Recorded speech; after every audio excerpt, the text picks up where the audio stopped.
Além disso, por mais que eles sejam considerados não diferenciados, não alterados, eles podem passar por um processo de aquecimento.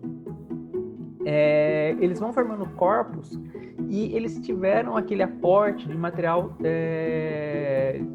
isótopos de meia-vida muito curta daquela explosão que fez com que aquela supernova que fez o nosso sistema solar se colapsar. E esses isótopos, principalmente o alumínio 26,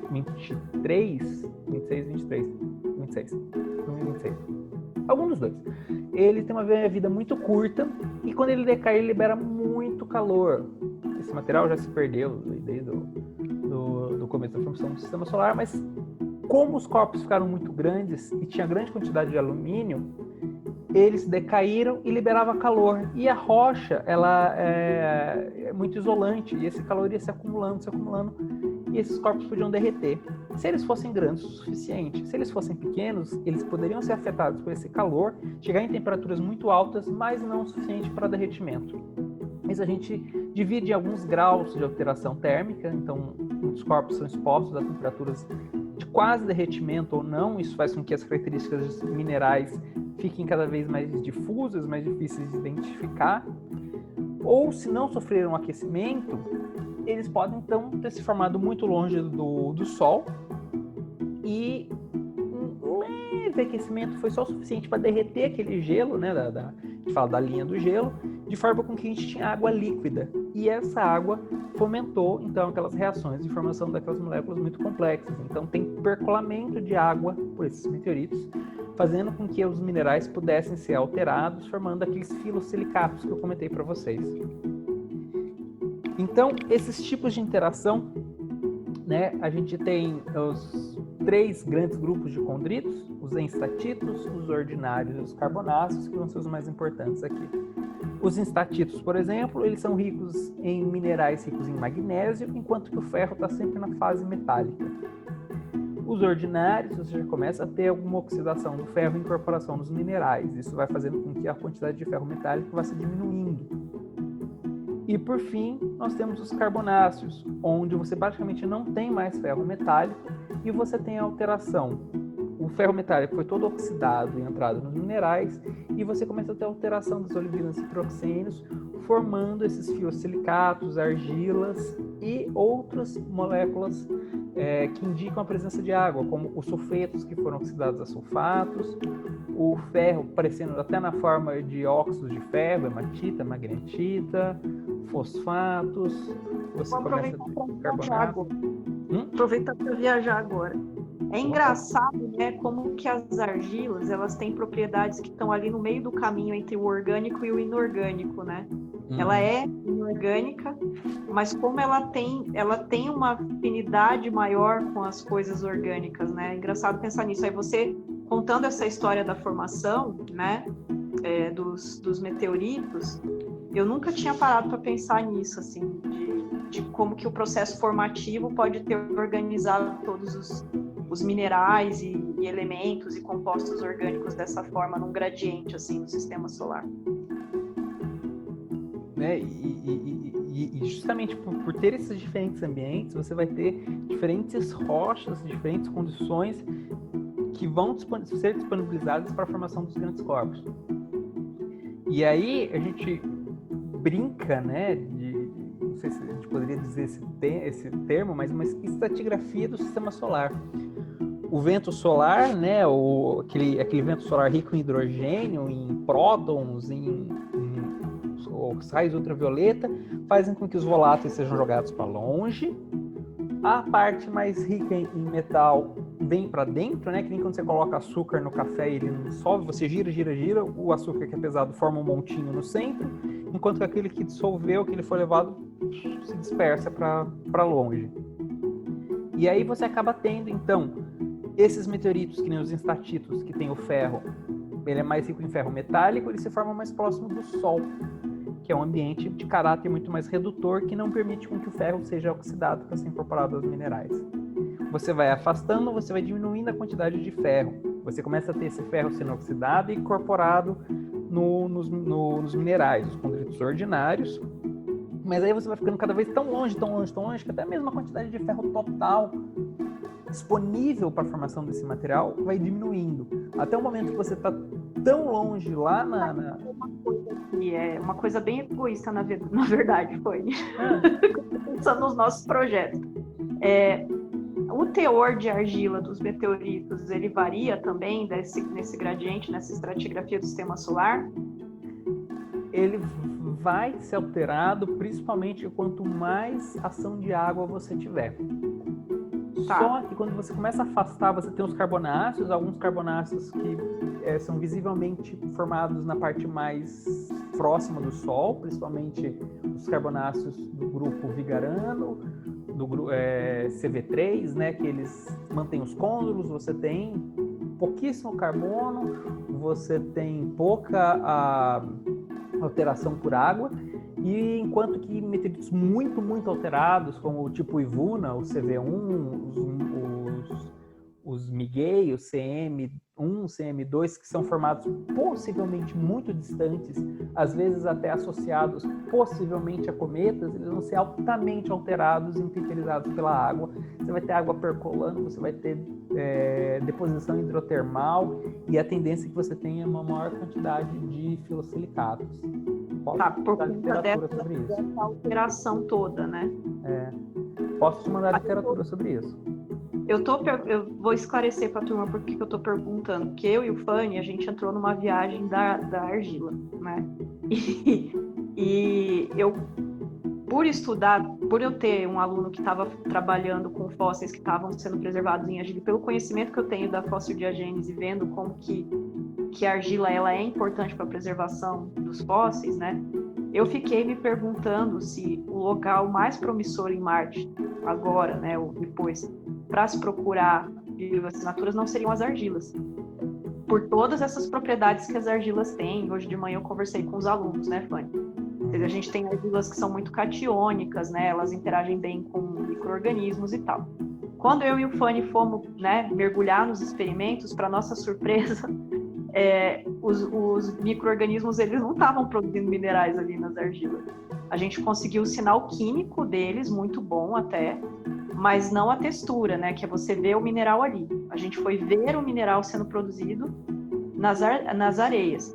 Então, eu estou fazendo esse tipo de pergunta para o Fanny, porque eu estou pensando assim, como que essa estratigrafia do sistema solar se formou, e por existir essa estratigrafia, e pelo papel que a gente sabe que está saindo cada vez mais paper a respeito de a origem da vida está atrelada, inclusive, a ambientes que têm filosilicatos, né? Pensando na origem da vida do nosso planeta, e na importância das argilas para isso também. Aí eu fiquei pensando se o fato do nosso planeta tá em algum momento numa estratigrafia interessante, lá nos primórdios, quando a única fonte de energia era a geoquímica, se esse tipo de coisa também corroborou para impulsionar de alguma forma o estabelecimento de uma química pré-biótica que se tornou bem sucedida. Isso é o meu cérebro disléxico fazendo uma pergunta. Não, e eu vou falar um pouco mais sobre isso daqui a pouquinho, mas uns 2 ou 3 slides eu vou mergulhar um pouquinho mais sobre isso. Não aguentei. Que vai ser interessante, você vai ver.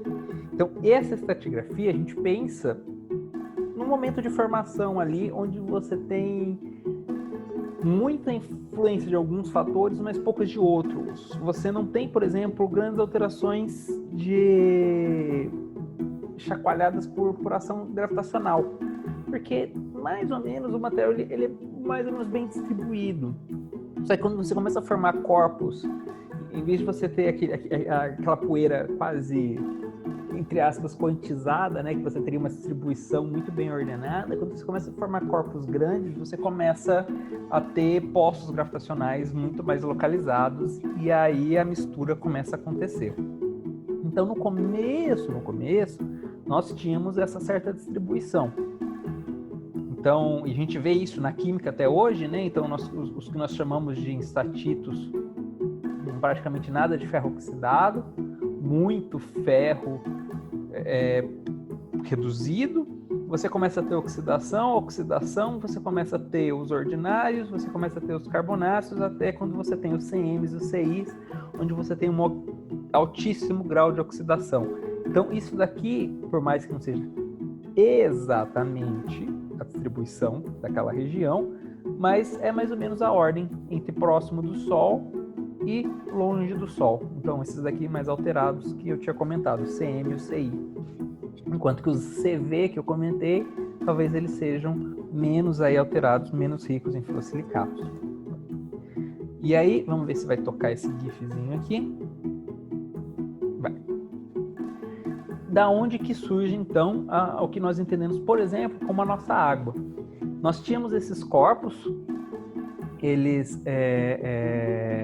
têm essa estratigrafia muito próximos do Sol, que seria próximo do zero aqui, ambientes redutores, mais longe do Sol, ambientes mais oxidantes. Nós temos nosso querido Júpiter aqui, posicionado.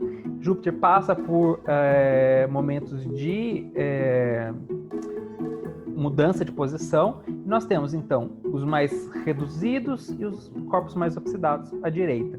E, de repente, você solta e eles começam a interagir. A gravidade do Sol, a gravidade de Júpiter, essa movimentação aí por dinâmicas orbitais, e você começa a ter esses corpos se chocando, se batendo e formando os planetas nessas simulações. Então, uma velocidade de tempo muito grande, em 250 milhões de anos, nós já temos os grandes corpos partindo de pequenos asteroides. E a gente consegue ver que uma boa parte da fonte dos corpos que deram origem para a gente seriam esses estatitos aqui vermelhinhos, esses verdinhos. Então, boa parte da rocha terrestre, ou pelo menos de Mercúrio, Vênus, Terra e talvez até Marte, tenha vindo desses corpos mais reduzidos. A gente fala, mas a Terra tem tanta água, de onde que vem essa água, por exemplo? Os minerais, mesmo os minerais mais reduzidos dos estatitos, ainda têm um pouco de hidratação, porque aquele vento solar era tão rico em prótons, etc., que ele se chocava e roubava o oxigênio dos silicatos, formando pequenas quantidades de hidratação desses minerais. E a gente sabe que só nos corpos de estatitos já teria sido suficiente para ter 2 vezes a quantidade de água que nós estimamos que a Terra tem. Além disso, nós não podemos descartar a presença desses amarelinhos, que também são incorporados mesmo nos planetas mais internos, que são os carbonáceos. Então nós temos a entrada dessa água, desses carbonáceos também. Carbonáceos muito mais ricos em água. Então, isso explicaria, por exemplo, a isotopia de hidrogênio e deutério que nós temos na água que nós conhecemos hoje. Então, mesmo os carbonáceos que estavam lá 4 vezes mais longe do que a Terra, eles são jogados para a parte interna, por dinâmicas gravitacionais, e isso é incorporado na Terra. Então, quando a Terra começa a se formar, esses corpos condríticos, tanto estatitos ordinários ou carbonáceos, eles têm sua cota de contribuição para trazer o ferro, que vai dar origem ao nosso núcleo. Nós temos um núcleo muito grande de ferro. Nós temos uma grande quantidade de carbono, que de primeiro aí deveria estar na forma de gás carbônico, de metano, e que esse bombardeamento ele continua mesmo depois da formação da Terra, do corpo maior, né, da Terra como nós conhecemos hoje. Há o choque da Terra com um corpo grande que nós chamamos de Theia, que deveria ser o tamanho de Marte, que vai dar origem à nossa Lua e que rouba parte do nosso manto sem ferro. Então isso faz com que a proporção manto-núcleo, a quantidade de núcleo aumente em relação à quantidade de manto, enquanto que na Lua você tem um núcleo muito insípido, muito pequenininho e muito mais rocha. Então, tudo isso, mais ou menos, explica, através das simulações, a água na Terra, o carbono na Terra, o ferro na Terra, a rocha na Terra. Então, a gente está conseguindo entender como que tudo isso se junta para formar esses pequenos planetas, os primeiros corpos do Sistema Solar. Que nós vamos chamar eles de diferenciados. Por quê? A quantidade de alumínio, eu não consigo lembrar se é 26 ou 23, eu acho que é 26, que leva ao derretimento era tão grande e a rocha ela segura tanto esse calor que diferentemente dos condritos, esses corpos maiores, eles passam na temperatura de fusão. E aí, rocha com o metal, eles derretem e eles não se misturam, forma como água e óleo. E aí você tem a formação de um corpo com um núcleo rico em ferro e uma superfície rica em rocha, que vai dar origem aí aos 3 tipos de meteoritos que nós chamamos de diferenciados. Decaimento radioativo, então, impactos também contribuem com calor. Há esse derretimento, então, aqueles que são os condritos não passam de um corpo pequeno, já aqueles que vão se diferenciar formam corpos cada vez maiores. Há o derretimento, a pressão hidrostática com a gravidade faz com que esse corpo fique redondo, então por isso que asteroides são disformes, enquanto que, pelo menos de planeta anão para cima, você já tem um corpo redondo, teve esse derretimento, diferenciação. Estima-se que o derretimento começa a partir de um corpo de 250 km de diâmetro.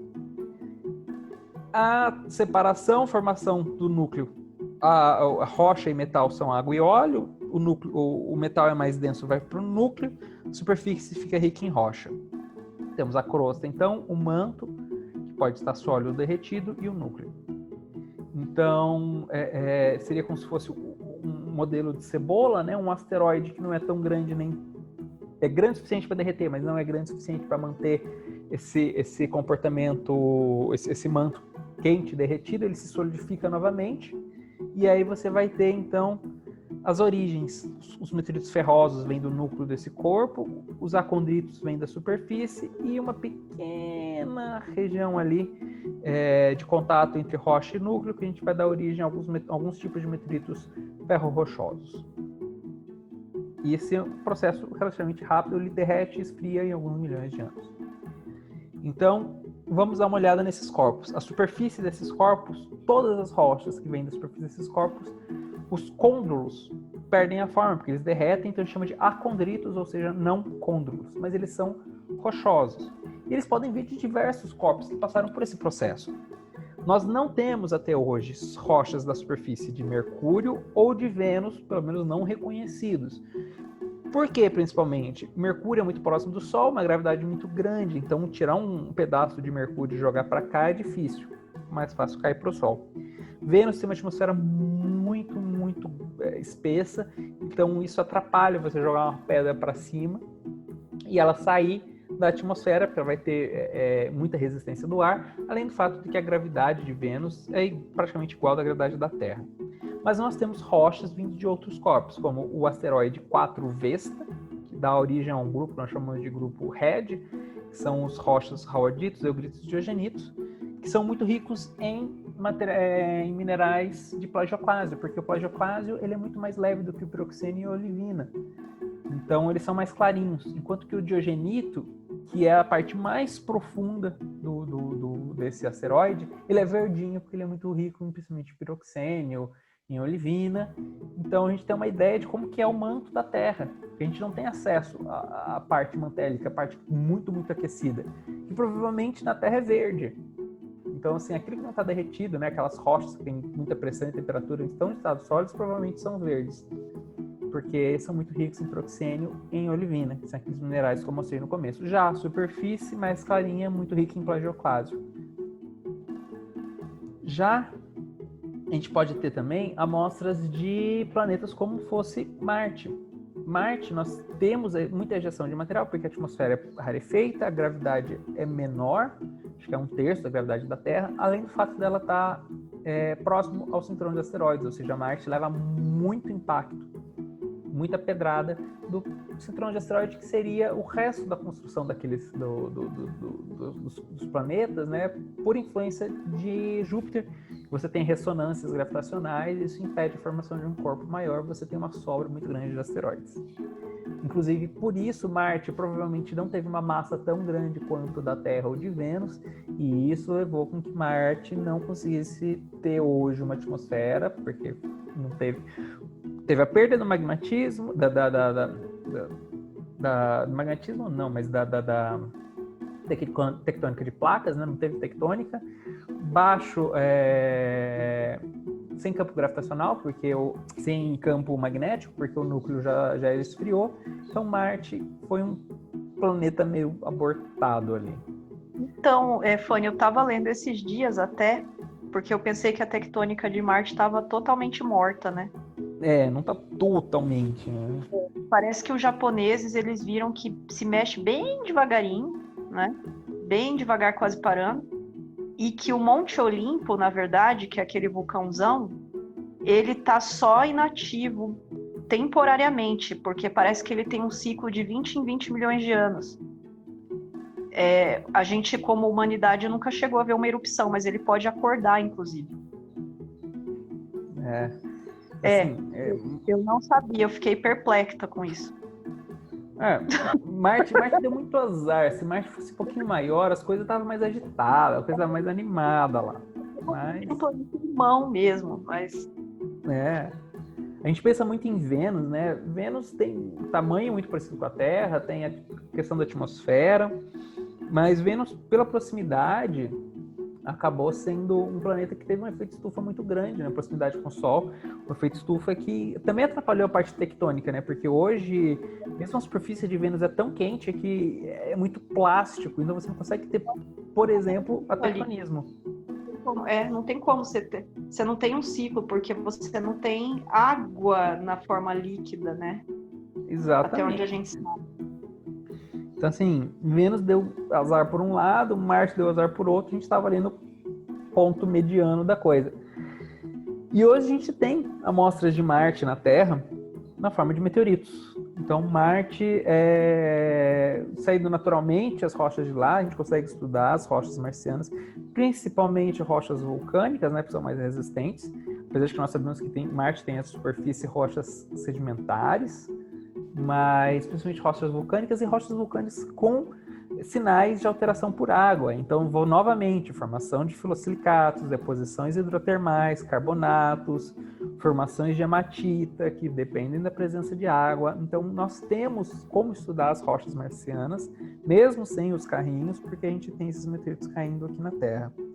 E a gente tem alguns... Gabriel. Oi? Deixa eu fazer uma pergunta. Vocês utilizam a microscopia eletrônica de varredura na identificação dos elementos desses meteoritos?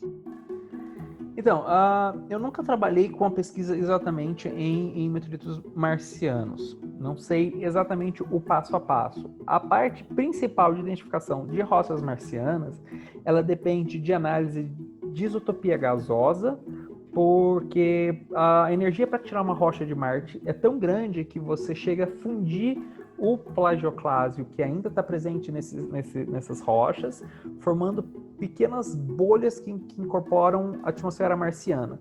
E se você furar, fazer a análise química e isotópica, bate certinho com o que os carrinhos analisam lá em Marte. Agora... Mas e os meteoritos, assim, em modo geral? A parte de classificação dos meteoritos, ela depende muito de uma geoquímica, que a gente utiliza principalmente a microsonda. Microsonda é como se fosse um MEV mais calibrado para rochas. Então, assim, inclusive existem classificações e estudos que o pessoal que às vezes não tem acesso à microsonda usa a microscopia de varredura para poder fazer principalmente essa parte de química mineralógica. Também identificação, às vezes, de algumas estruturas, né, da textura mineral de maneira geral, mas os estudos gerais são essa parte de química por microsonda ou MEV, parte petrológica por microscopia óptica, principalmente em luz polarizada, e às vezes uma parte química mais específica dos metálicos, que eu vou comentar, que depende muito da parte de ativação de nêutrons, que é uma técnica para quantificação elementar muito boa em parte metálica, mas que pode ser substituída por LIBS, por exemplo, que é por indução de laser, plasma por indução de laser. Mas, assim, existem várias possibilidades de aplicação. Se você quiser discutir depois ou ver alguma coisa mais específica, alguma coisa que você tenha em mente, pode me escrever. Isso mesmo. Obrigada, viu? Imagina. Qualquer coisa você pode me escrever, me perguntar, porque assim, todas as técnicas analíticas de maneira geral que vão da parte elementar ou mineralógica são importantes. Mesmo técnica... Oi? Não, obrigada. Tá, imagina. Assim, técnicas de raio-x, de síncrotron, Chane, XRD, XRF, tudo tem utilização, tudo tem aplicação, Raman. Dá para investigar e fazer coisas específicas com essas técnicas. Eu acho que tudo que se puder imaginar assim, de microscopia, de análise elementar, dá para se aplicar em meteoritos e descobrir coisas novas. Bom, aí então, os meteoritos marcianos, que trazem para a gente então, um pouco da história de Marte. Então,